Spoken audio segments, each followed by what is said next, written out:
Hello, everybody. This is our Modern Biomedical Technologies project. Our group consists of Mohammed Nadeem Ali, Vinita Varghese, and myself, Nickolas Bryan. Our project was about studying the change in brain activity of a Parkinson's patient while performing exercises using a created portable EEG device. So, what we are trying to do was to make a device that makes it easier to collect brainwave data while also being portable. Along with this device, we wanted to apply it to an actual patient with Parkinson's disease to test the device and also see how different exercises can reduce the symptoms of Parkinson's disease.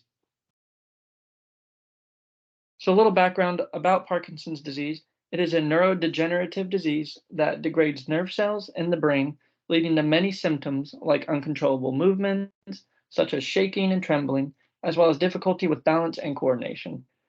This disease affects nearly 1 million people in the US alone, and there is no current cure for the disease.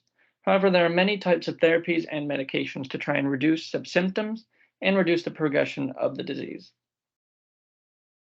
And a little background on EEGs. An EEG is a type of test that measures electrical activity in the brain using sensor nodes attached to the patient's head. The output data can be put onto an amplitude versus time graph to create waves, and the brain produces different types of waves depending on the state of mind of the patient. So, with the most activity having many waves on the graph, and the least amount of activity having few waves on the graph. So, for this experiment, we should see waves ranging from alpha to beta to gamma in appearance, as seen from the graph on the screen. To try and solve this problem, we integrated an Arduino circuit and EEG sensors to create a small and portable EEG prototype for data collection. With this device, we could connect to MATLAB and collect real-time data during different exercises.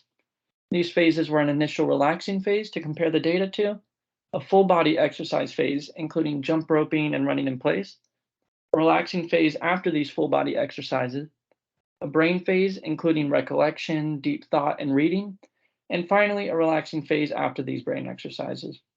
We could get graphical data using MATLAB and compare these graphs with each other to determine which action had the most significant change in the EEG graph. And Vinita will continue with the next part of the presentation. Thank you, Nicholas. Now we can see and learn about the setup of the device. We have the Arduino Uno microcontroller, that is the blue board, with the AD8232 single LED bioelectrical signal monitor, that is the red board. The AD8232 is an integrated signal conditioning block that connects the electrodes and the Arduino Uno. The Arduino board is a microcontroller and has both digital and analog pins. We have the output from the sensor module as analog. Hence, we connect the output pin of the module to the analog pin of the Arduino and also give a 3.3 volt supply with proper ground connection. The module is then connected to three electrodes, that is green, red, and yellow, with biomedical sensor pads. The green is the ground electrode, which is attached to the center of the forehead of the patient. The yellow is the positive electrode, which is attached to the left end of the forehead. And the red is the negative electrode, which is attached to the back of the left ear. The Arduino setup is then connected to MATLAB Arduino Explorer, where the graphs were processed using the signal analyzer.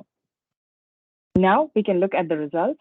The first result was monitored during the initial relaxed state, that is, when the patient was resting before the exercises, and we can see the EEG waves are with less amplitude and normal frequency with a few occasional spikes.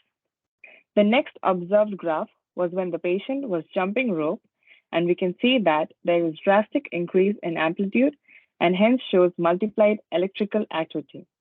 The next results and conclusions from this project will be explained by my friend Nadeem.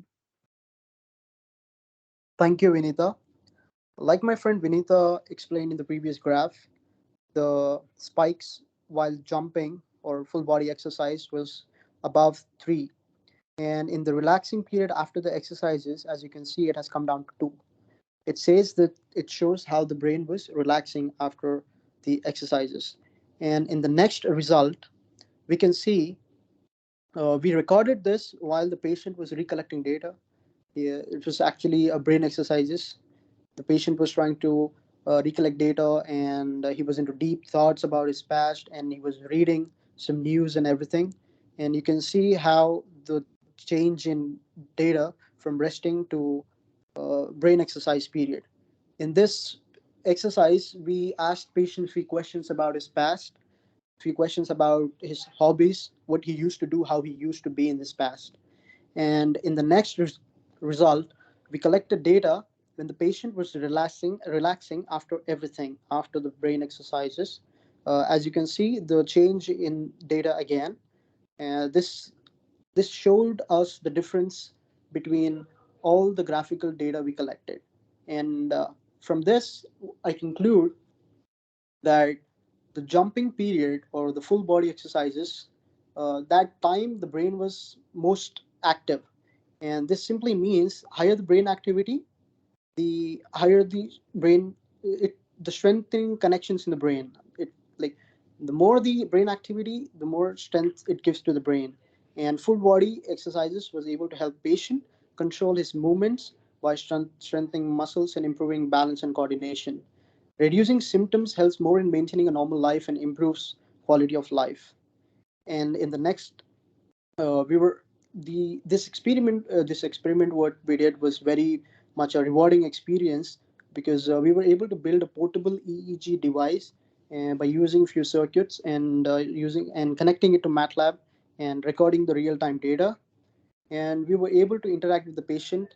After collecting the data, we were able to create graphs immediately from MATLAB. And when I showed this to the patient was very much satisfied, and he was very happy about it. Like, we showed the difference between the data, how his brain was active while he was jumping, and how it's going to help him to cure his disease. And I would like to thank Dr. Paul Hungler, who is a visiting professor from the Chemical Engineering Department at Queen's University, Canada. He helped us throughout the project. He guided us through every step, and he was able to provide us all the materials that were required in the project. And I would also like to thank the patient who helped in participating in the project. And by this, you can see the references we collected.